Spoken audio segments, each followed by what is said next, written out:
My new book, Britain Begins, tries to tell the story of the British and the Irish from the moment that people moved into these islands as the ice retreated.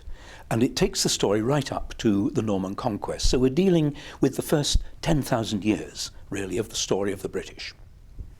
And in putting this together, lots of new thoughts obviously emerge. There is a lot of new data coming out. One of the new ideas which has emerged is about the Celts.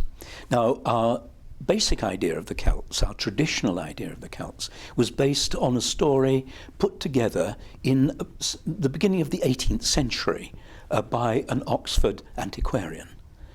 And he suggested that the Celts arose somewhere in Europe, somewhere perhaps in eastern France, southern Germany, and migrated eventually across France into England and Scotland and into Ireland.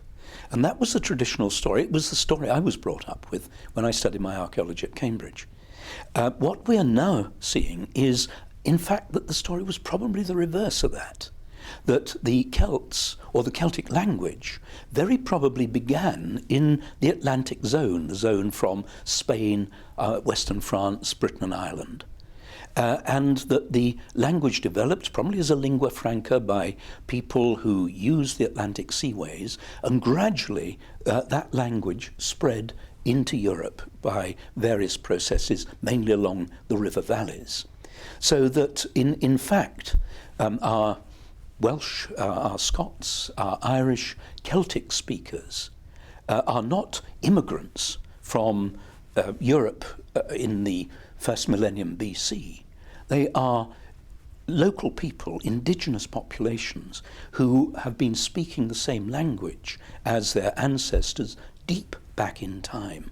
It's totally reversed the story.